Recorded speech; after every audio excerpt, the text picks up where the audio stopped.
નમસ્કાર દોસ્તો, આજે આપણે ધોરણ 11 ની અંદર બાયોલોજીમાં ચેપ્ટર નંબર 10 કોષ વિભાજન એમાં આપણે ભણશું અર્ધીકરણ. આપણે સમભાજનનો ટોપિક ભણી ગયા છે. સમવિભાજન જો આપણે ત્યારે જોઈ ગયા કે કોષ ચક્રની પ્રક્રિયા છે. એ કોષ ચક્રની અંદર કોષની અંદર એનું બધું જ દ્રવ્ય છે બેવડાય છે અને એક વખત વિભાજન થાય.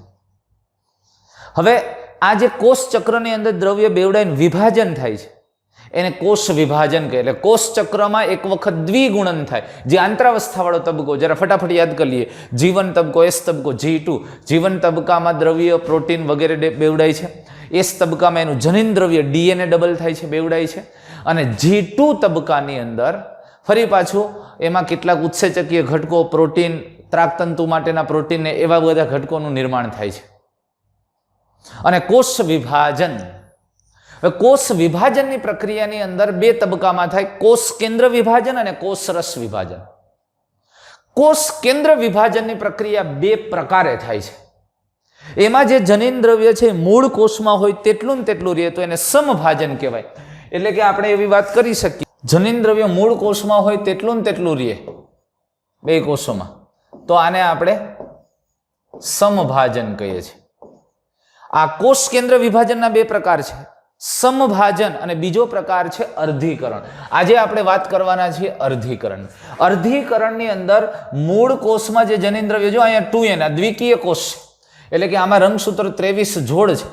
તો એમાંથી જે નવા બનતા કોષો છે એ કોષોની અંદર રંગસૂત્રોની સંખ્યા અડધી થઈ જાય છે. એની અડધી એટલે એને અર્ધીકરણ કહેવામાં આવે છે, મિયોસિસ કહેવામાં આવે, અથવા અર્ધસૂત્રી ભાજન.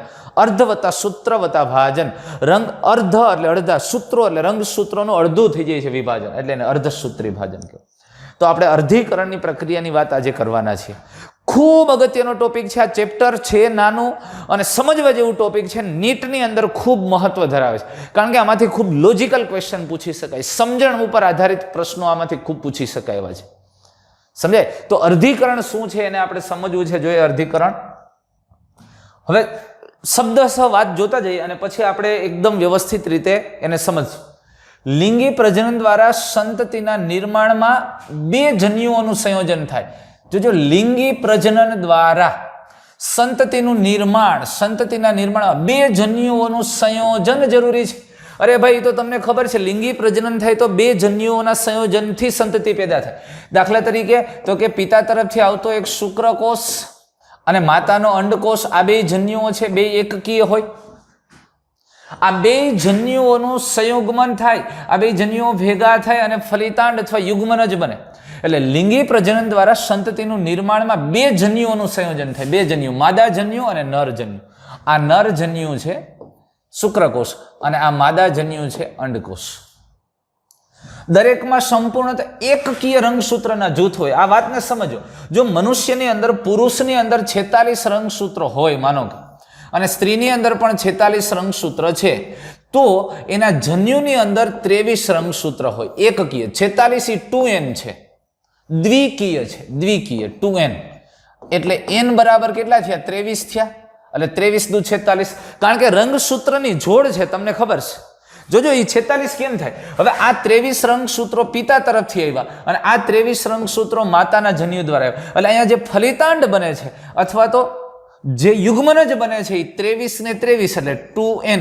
એટલે n બરાબર 23 અને એને ગુણ્યા 2 એટલે ફરી પાછા ફલિતાંડમાં કેટલા થયા? 46. પાછો કોષ કેવો થઈ ગયો? દ્વિકીય. એટલે લિંગી પ્રજનનની અંદર બે જન્યુઓ જે ભાગ લે છે એ જન્યુઓ સંપૂર્ણતઃ કેવા હોય છે? એકકીય રંગસૂત્રોનું જૂથ ધરાવે છે. એ માનો કે પુરુષ કે સ્ત્રીના જન્યુઓ છે, એટલે કે એના અંડકોષ કે શુક્રકોષ છે, તો એ દ્વિકીય નથી, એકકીય છે. એમાં 23 જોડ રંગસૂત્ર ન હોય, પણ 23 દરેક બબે છે ને એમાંથી એક એક હોય. એટલે 23 રંગસૂત્ર હોય, જોડ નહીં. પછી અંડકોષના 23 અને શુક્રકોષના 23 બે ભેગા થઈને 46 થઈ જાય. એટલે પાછા 23 જોડ થઈ જાય. એટલે જે બાળકમાં પાછા 46 થઈ જાય. એટલે જન્યુઓ એકકીય રંગસૂત્ર જૂથ ધરાવે અને વિશિષ્ટ દ્વિકીય કોષમાંથી જન્યુઓનું નિર્માણ થાય. આ બહુ અગત્યની વાત. જન્યુઓનું નિર્માણ દ્વિકીય કોષમાંથી થાય છે યાર. સમજો. હવે કોઈ વ્યક્તિ છે, વ્યક્તિની અંદર તો 23 જોડ રંગસૂત્ર છે.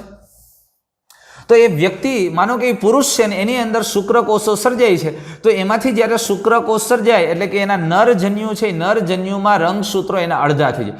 અહીંયા રંગસૂત્રો 46 હતા, પણ હવે જે સંતતિ આ બાળક જન્મે છે એ બાળક પરિપક્વ થાય, પુખ્ત ઉંમરે પહોંચે, ત્યારે માનો કે આ જન્મતું બાળક છે એ નર છે અને એ પરિપક્વ ઉંમરે પહોંચે એટલે એના શુક્રપિંડમાં એ શુક્રપિંડના કેટલાક દ્વિકીય કોષ છે, એ દ્વિકીય કોષનું અર્ધીકરણ થાય. એ દ્વિકીય કોષનું અર્ધીકરણ થઈને એ કોષો એકકીય બને, જે શુક્રકોષમાં પરિણમવાના છે ને નરજન્યુનું નિર્માણ કરવાના છે.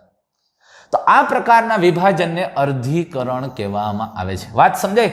ખાસ પ્રકારના જોજો, કોષ વિભાજનને પરિણામે રંગસૂત્રોની સંખ્યા બાળકોષમાં અડધી થાય છે. વિશિષ્ટ દ્વિકીય કોષમાંથી જન્યુનું નિર્માણ થાય. એટલે પુરુષ હોય તો એના શુક્રપિંડના કોષોમાંથી, જનન અધિચ્છદના કોષોમાંથી જન્યુઓનું નિર્માણ થાય. સ્ત્રી હોય તો એના અંડપિંડના જનન અધિચ્છદના કોષોમાંથી જન્યુઓનું નિર્માણ થાય. એટલે પુરુષના શુક્રપિંડની અંદર શુક્રોત્પાદક નલિકા, શુક્રોત્પાદક નલિકામાં જનન અધિચ્છદના કોષો એ કેવા હોય? એ જનન અધિચ્છદના કોષો તો દ્વિકીય જ હોય. આ દ્વિકીય કોષમાંથી જન્યુઓ સર્જાય છે.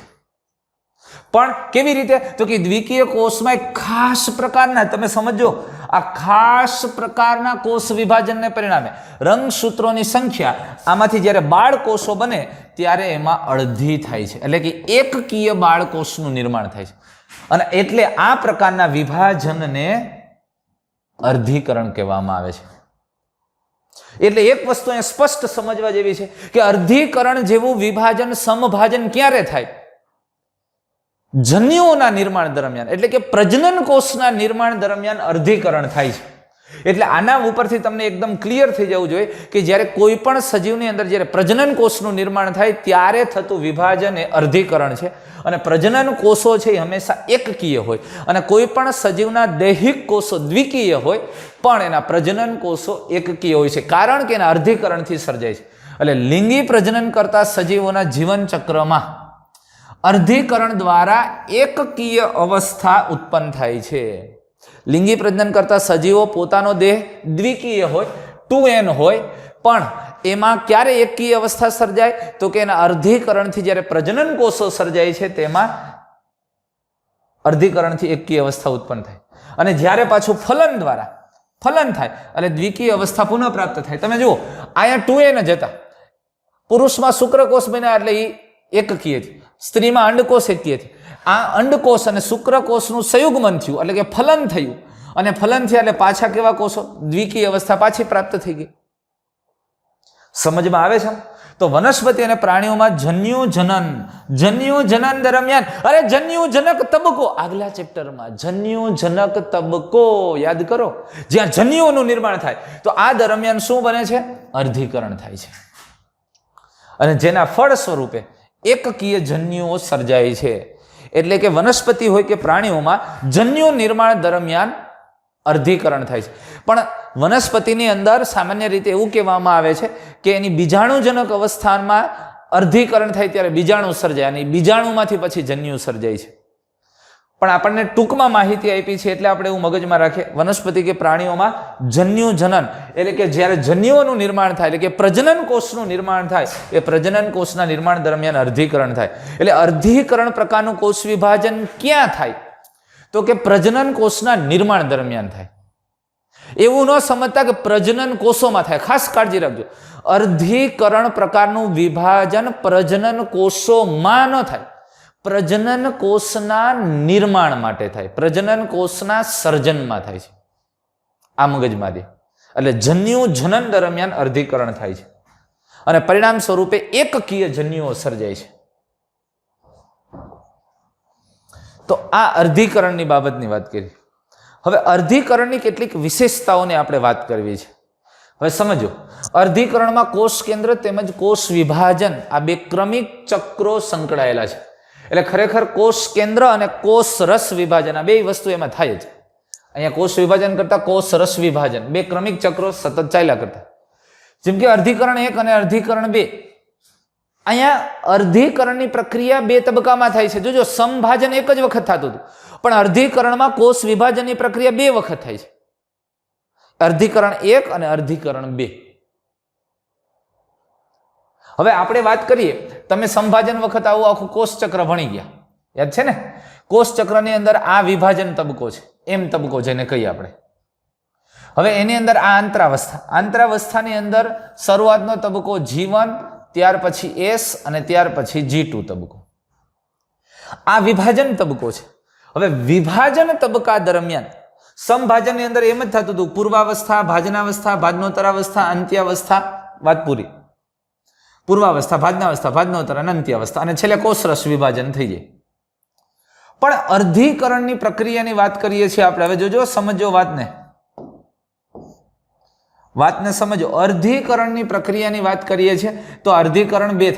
અહીંયા અર્ધીકરણ 1 અને અર્ધીકરણ 2. એટલે અર્ધીકરણ, આખું અર્ધીકરણ પ્રકારનું વિભાજન 2 તબકામાં થાય છે. એ ક્યાં 2 તબકા? અર્ધીકરણ 1 અને અર્ધીકરણ 2. એટલે કોષનું વિભાજન 2 વખત થશે, કોષના ભાગ 2 વાર પડે, પણ એની અંદર દ્રવ્ય તો એક જ વાર બેવડાય છે. સમભાજનમાં શું થતું હતું? અહીંયા ફરીથી એક વખત ચક્ર દોરું છું. તમે સમજો, અહીંયા આ આંતરાવસ્થા દરમિયાન જે દ્રવ્ય હતું, અહીંયા હું તમને એમ કોષ એમ કહું, માનો કે અહીંયા કોષની અંદર આ DNA છે, જોજો. હવે કોષ જીવનમાંથી પહોંચે એટલે એનો કોષરસીય જથ્થો વધે. કોષ અહીંયા S તબકામાં આવે એટલે એની અંદર આ DNA દ્રવ્ય છે એ બેવડાય, આ ડબલ થવા માંડે. એટલે રંગસૂત્રો S તબકાને અંતે આવા થઈ ગયા હોય. G2 તબકામાં રંગસૂત્રો તો એવા જ હોય, બેવડાયેલા, કારણ કે એનું DNA દ્રવ્ય છે એ બધું ડબલ થયું, બેવડાઈ ગયું. S તબકાને સંશ્લેષણ તબકો કહે, તમને ખબર છે, ડબલ થયું. હવે પછી વિભાજન તબકો. આ વિભાજન તબકામાં આ કોષના ભાગ પડે એટલે દરેક કોષમાં રંગસૂત્રની સંખ્યા તો એટલી ને એટલી જ રહેશે. જોજો, આ પહેલો કોષ, પણ રંગસૂત્રનો જથ્થો તમે જુઓ, આમાં અહીંયા 2 એકલ સૂત્ર ધરાવતા હતો, અહીંયા 1 થઈ ગયું, એટલે આવો જ થઈ ગયો પાછો. એટલે અહીંયા 2 રંગસૂત્ર છે, અહીંયા છે, આમાં 2 રંગસૂત્ર છે, પણ અહીંયા 2 રંગસૂત્રમાં, દરેક રંગસૂત્રમાં 2 એકલ સૂત્ર છે, અહીંયા 1 એકલ સૂત્ર છે. આ બધું આપણે વાત કરી ગયા છીએ, એટલે હું ફટાફટ કહું છું. થયું શું? તો કે આ મૂળ કોષ હતો એમાં એક વખત જનીન દ્રવ્ય ડબલ થયું, ડબલ થઈ અને પાછા ભાગ પડી ગયા, એટલે હતું એટલું ને એટલું પાછું થઈ ગયું. જો આની અંદર જનીન દ્રવ્ય જો આના જેટલું જ થઈ ગયું. આ એકમાંથી 2 કોષ થઈ ગયા, પણ એમાં DNA નો જથ્થો, જનીન દ્રવ્યનું પ્રમાણ કેવું રહ્યું? સરખું રહ્યું.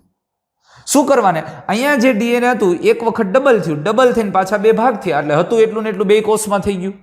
એટલે નવા બનતા કોષો મૂળ કોષ જેવા જ આવે, આવું સમભાજનમાં થાય. અર્ધીકરણમાં શું થાય છે? જુઓ, અહીંયા માનો કે કોષ છે, એની અંદર જનીન દ્રવ્ય આ છે, બરોબર. આ 2 રંગસૂત્ર 1 એકલ સૂત્ર ધરાવતા છે. આ G1 S, આ G1 તબકો, S તબકો, G2 તબકો આંતરાવસ્થાનો. હવે એ દરમિયાન અહીંયા તમે જોશો, S તબકાને અંતે કોષમાં DNA દ્રવ્ય ડબલ થઈ ગયું હશે.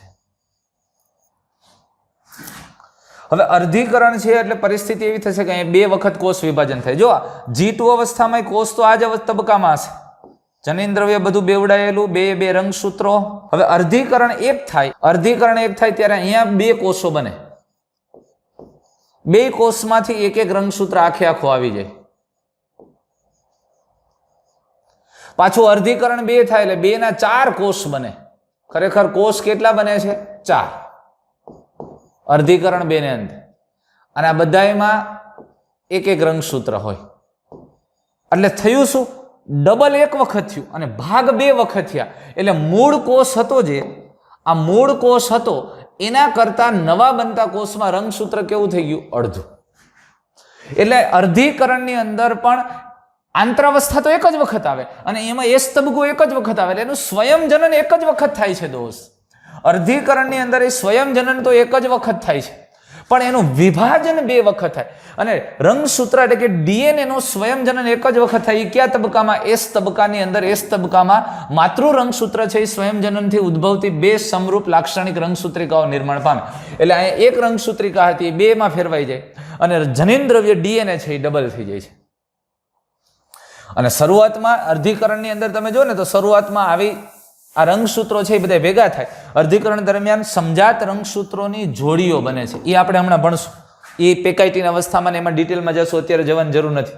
અને સમજાત રંગસૂત્રોની અસમજાત રંગસૂત્રિકાઓ વચ્ચે પુનઃ સંયોજન થાય. આ શબ્દ પણ આપણે આગળ ભણવાના છે. એટલે આ પેરેગ્રાફને અત્યારે બહુ ધ્યાનમાં લેતા નથી, એટલા માટે કે ડિટેલમાં ભણવાના છે. પણ હું ફરી એક વખત કહી દઉં છું, કોઈ એક કોષ આપણે સમજીએ વ્યવસ્થિત રીતે. અર્ધીકરણના કોષમાં શું થાય છે, જુઓ આ કોષ ચક્રની પ્રક્રિયા સમજીએ. આ એમ તબક્કો છે અને આ અંતરાવસ્થા છે. એમાં G1 છે, S છે અને G2 છે. એમ તબક્કાની અંદર બે ભાગમાં પ્રક્રિયા થાય છે, અર્ધીકરણ 1 અને અર્ધીકરણ 2. હવે આની સાથે આપણે સમજવું છે, કોષ જીવન તબક્કામાંથી અથવા તો જ્યારે જીવન તબક્કાની અંદર દાખલ થાય ત્યારે અર્ધીકરણમાં પણ એ જ વસ્તુ થાય. એની અંદર જનીન દ્રવ્ય છે એ આ પ્રકારે હશે, માનો કે 2N, અથવા વધારે સારી રીતે આપણે લઈએ આ પ્રથમ જોડ અને આ બીજી જોડ, આમ બે જોડ રંગસૂત્ર છે.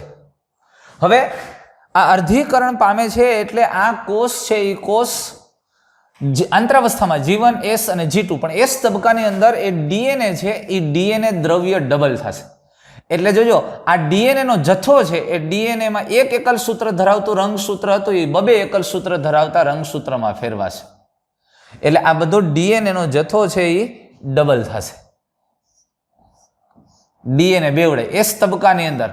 આ તબક્કાના અંતે કોષ અહીંયા પહોંચે એટલે આ સ્થિતિમાં હોય, એટલે DNA દ્રવ્ય બેવડાઈ ગયું. હવે G2 તબક્કો આવે ત્યારે આપણે જોઈ ગયા છીએ આંતરાવસ્થામાં, અને G2 તબક્કો પૂરો થાય એટલે કોષ અર્ધીકરણ 1 માં પ્રવેશ. અર્ધીકરણ 1 નો તબક્કો એટલે પેલું વિભાજન છે ને અર્ધીકરણ 1 કહેવાય, અને અર્ધીકરણ 1 ની અંદર આવું થશે, એકમાંથી બે કોષ બનશે. જોજો હવે વાતને સમજો, બહુ સરસ રીતે સમજો. એકમાંથી બે કોષ થાય. હવે બે કોષ થાય છે ત્યારે જોડમાં રહેલા રંગસૂત્રો, જો આ બે જોડ રંગસૂત્રો છે, એક બ્લુ દેખાય ને એક રેડ દેખાય, આમાંથી એક આ જોડમાંનું એક રંગસૂત્ર આ કોષમાં આવશે અને બીજું રંગસૂત્ર અહીંયા આવશે, અને આ જોડમાંથી એક રંગસૂત્ર છે એ અહીંયા આવશે તો બીજું રંગસૂત્ર અહીંયા જશે. એટલે અર્ધીકરણ 1 પતી ગયું. આ અર્ધીકરણ 1 અને અર્ધીકરણ 1 ને કારણે જે કોષ બન્યો એ એકકીય થઈ ગયો. જો આ કોષ દ્વિકીય હતો, આ પણ દ્વિકીય હતો, પણ અહીંયા રંગસૂત્રોની સંખ્યા અહીંયા 4 છે ને અહીંયા 4 છે. ફેર એટલો છે, અહીંયા એક એકલ સૂત્ર ધરાવતા રંગસૂત્રો છે અને અહીંયા બે એકલ સૂત્ર ધરાવતા રંગસૂત્રો છે કે બેવડાયેલા રંગસૂત્રો. પણ જ્યારે એમાંથી વિભાજન થયું અને બે કોષો સર્જાણા ત્યારે જોડમાંથી એક રંગસૂત્ર અહીંયા આવી ગયું ને એક અહીંયા ગયું. એમ આ જોડમાંથી આવો મનુષ્યની અંદર 23 જોડ છે, તો 23 જોડમાંથી જોડમાંનું એક અહીંયા અને એક ઓલા કોષમાં. સમજમાં આવે છે? પણ અત્યારે આ રંગસૂત્રોની સંખ્યા 2 થઈ ગઈ. જો અહીંયા 4 હતી, અહીંયા રંગસૂત્રોની સંખ્યા 4 હતી, અહીંયા 2 થઈ ગઈ. એટલે આ કોષ એકકીય છે. એટલે આ 2N હતો તો આ N છે. પણ ફેર શું છે? અહીંયા બે એકલ સૂત્ર ધરાવતું રંગસૂત્ર છે, બબે એકલ સૂત્ર ધરાવતા રંગસૂત્ર છે, અને અહીંયા એક એકલ સૂત્ર ધરાવતા. પણ એ આ દ્વિગુણન થયું એટલે રંગસૂત્રો અહીંથી જુદા થયા. જોડીમાં રહેલા રંગસૂત્રો જુદા પડે અર્ધીકરણ 1 દરમિયાન. અર્ધીકરણ 1 પૂરું થાય પછી અર્ધીકરણ 2. અર્ધીકરણ 2 થાય એટલે આનું ફરી વિભાજન થાય. જો અહીંથી અર્ધીકરણ 2 શરૂ થયું, આ કોષના ફરી ભાગ પડે. આમાંથી હવે સમજો, આમાંથી એક રંગસૂત્ર, આ બે એકલ સૂત્ર ધરાવતું હતું ને રંગસૂત્ર, હવે આ દરેક એકલ સૂત્ર છૂટા પડી જાય, સ્વતંત્ર રંગસૂત્ર તરીકે વર્તે. એટલે બે એકલ સૂત્રમાંથી એક એકલ સૂત્ર અહીંયા આવે અને એક એકલ સૂત્ર અહીંયા આવે. એવી જ રીતે અહીંયા પણ બે કોષ બને, અને આ બે કોષ બને એમાંથી આનું એક એકલ સૂત્ર આ કોષમાં અને એક એકલ સૂત્ર અહીંયા. હવે આ રંગસૂત્રનું એક એકલ સૂત્ર અહીંયા આવશે તો બીજું અહીંયા આવશે. એવી જ રીતે આ રંગસૂત્રનું એક એકલ સૂત્ર અહીંયા તો બીજું અહીંયા. આખું અર્ધીકરણ 2 થયું. એટલે આમ તમે જુઓ, રંગસૂત્ર અહીંયા રંગસૂત્રોની સંખ્યા 2 છે ને અહીંયા દરેક કોષમાં 2 જ છે. ફેર આટલો છે કે અહીંયા છે એ બે એકલ સૂત્ર ધરાવતું હતું ને અહીંયા એક એકલ સૂત્ર ધરાવે છે. એટલે અર્ધીકરણ 2 થાય ને એક પ્રકારનું સંભાજન જેવું જ છે. જો રંગસૂત્રોની સંખ્યા સમાન જ રહે છે, અહીંયા 2 છે ને અહીંયા 2 છે. એટલે આ કોષો એકકીય જ બન્યા, પણ ફેર એટલો છે કે અહીંયા બેવડાયેલા રંગસૂત્ર હતા એ એક એકલ સૂત્ર ધરાવતા થઈ ગયા. એટલે આખું અર્ધીકરણ તમે જુઓ તો બે તબક્કામાંથી અર્ધીકરણ 1 અને અર્ધીકરણ 2. આ અર્ધીકરણ 2 છે. એટલે હું આખા અર્ધીકરણની વાત કરતો હોય તો આપણે એવું કહીએ કે અર્ધીકરણને અંતે એક કોષમાંથી 4 કોષો બને છે, અને નવા જે સર્જાતા બાળ કોષો છે એ એકકીય હોય છે. આ દ્વિકીય કોષ હતો એમાંથી એકકીય થઈ જાય છે. અને આવું કેમ થયું? અરે ભાઈ, અહીંયા જનીન દ્રવ્ય એક જ વખત બેવડાણું અને કોષ વિભાજનની પ્રક્રિયા 2 વાર થાય. એક વખત ભાગ પડ્યો ને એના પછી પાછો ભાગ પડ્યો અને એટલે જનીન દ્રવ્ય અડધું થઈ જાય. એટલે અર્ધીકરણમાં જનીન દ્રવ્ય એક વખત બેવડાય એસ તબક્કામાં અને વિભાજન 2 વખત થાય છે કોષ કેન્દ્રનું અને એટલે જનીન દ્રવ્ય છે અડધું થઈ જાય છે અને એટલે દ્વિકીય કોષ એકકીય કોષમાં ફેરવાઈ જાય છે. સમજાણો આ વસ્તુ? હવે આપણે વ્યવસ્થિત વાત કરીએ આની અર્ધીકરણની પ્રક્રિયાને સમજવી છે. અર્ધીકરણ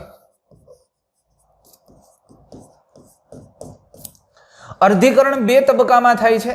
અર્ધીકરણ 1 અને અર્ધીકરણ 2. આ કોષ કેન્દ્ર વિભાજન છે. અર્ધીકરણ છે કોષ કેન્દ્ર વિભાજન. કોષ કેન્દ્ર વિભાજનના 2 પ્રકાર મેં તમને કીધું, સમભાજન અને અર્ધીકરણ.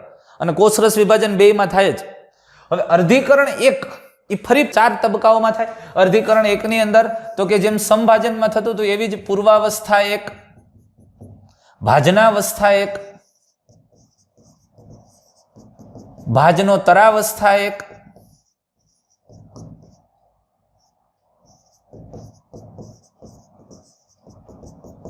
અને અંત્યાવસ્થા 1. એવી જ રીતે અર્ધીકરણ 2 એ અર્ધીકરણ 2 પણ આવી 4 અવસ્થાઓમાં થાય. જો ન્યાય એમ કેવું પડે, પૂર્વાવસ્થા 2, ભાજનાવસ્થા 2, ભાજનોત્તરાવસ્થા 2 અને અંત્યાવસ્થા 2. એટલે કહેવાનો મતલબ તો અહીંયા એની એ જ વાત આવી કે આપણે જે સમભાજનની અવસ્થાઓ પેટાવસ્થા એ જ અવસ્થા, પણ અર્ધીકરણની પ્રક્રિયા 2 તબક્કામાં અર્ધીકરણ 1 અને અર્ધીકરણ 2. અર્ધીકરણ 1 ફરી 4 અવસ્થાઓમાં પૂર્વાવસ્થા 1, ભાજનાવસ્થા 1, ભાજનોત્તરાવસ્થા 1, અંત્યાવસ્થા. અને અર્ધીકરણ 2 ફરી પાછી બીજા 4 પેટાવસ્થા, પૂર્વાવસ્થા 2, ભાજનાવસ્થા 2, ભાજનોત્તરાવસ્થા 2 અને અંત્યાવસ્થા. હવે સાંભળજો.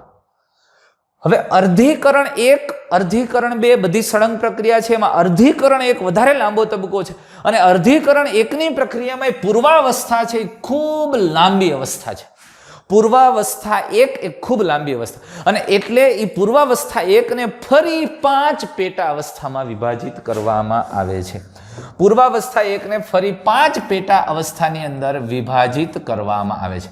એમાં સૌથી પહેલા લેપ્ટોટીન અવસ્થા, ત્યાર પછી ઝાયગોટીન અવસ્થા, ત્યાર પછી પેકિટીન અથવા પેકાઇટીન અવસ્થા, ડિપ્લોટીન અવસ્થા અને ડાયકાઇનેસિસ અવસ્થા. વાત સમજો. અર્ધીકરણના મુખ્ય 2 તબક્કા, અર્ધીકરણ 1 અને અર્ધીકરણ 2. અર્ધીકરણ 1 ની 4 પેટાવસ્થા, પૂર્વાવસ્થા 1, ભાજનાવસ્થા 1, ભાજનોત્તરાવસ્થા અને અંત્યાવસ્થા 1. પૂર્વાવસ્થા 1 ખૂબ લાંબી અવસ્થા છે, એની ફરી 5 પેટા અવસ્થા, લેપ્ટોટીન, ઝાયગોટીન, પેકાઇટીન, ડિપ્લોટીન, ડાયકાઇનેસિસ. લેજાપેડિડા. લેપ્ટોટીન, ઝાયગોટીન, પેકાઇટીન, ડિપ્લોટીન, લેપ્ટોટીન, ઝાયગોટીન, પેકાઇટીન, ડિપ્લોટીન ને ડાયકાઇનેસિસ. આ 5 પેટા અવસ્થા છે લેજાપેડિડા. અથવા તો આને વધારે સરળતાથી યાદ રાખવી તો લાલો ઝાયગો, પેકિંગ કર્યું, ડિપ્લોમાં ગયો, ડાયોથેન પાછો આવ્યો, લેજાપેડિડા. લેપ્ટોટીન, ઝાયગોટીન, પેકાઇટીન, ડિપ્લોટીન, ડાયકાઇનેસિસ. આ 5 પેટા અવસ્થા છે. અને એની સૌથી, એટલે એમ તમે સમજો કે અર્ધીકરણની સૌથી પહેલી અવસ્થા શરૂઆતની એટલે કઈ? આંતરાવસ્થા પૂરી થાય એટલે પહેલી કઈ અવસ્થામાં દાખલ થાય કોષ? લેપ્ટોટીન અવસ્થામાં. તો હવે આપણે લેપ્ટોટીન, ઝાયગોટીન, પેકાઇટીન, ડિપ્લોટીન અને ડાયકાઇનેસિસ જેવી અવસ્થાની વાત કરશું. બરાબર? તો નેક્સ્ટ વિડીયોની અંદર લેપ્ટોટીન, ઝાયગોટીન, પેકાઇટીન, ડિપ્લોટીન, ડાયકાઇનેસિસ અને એટલે કે આખું અર્ધીકરણ 1 આપણે જોશું. Thank you.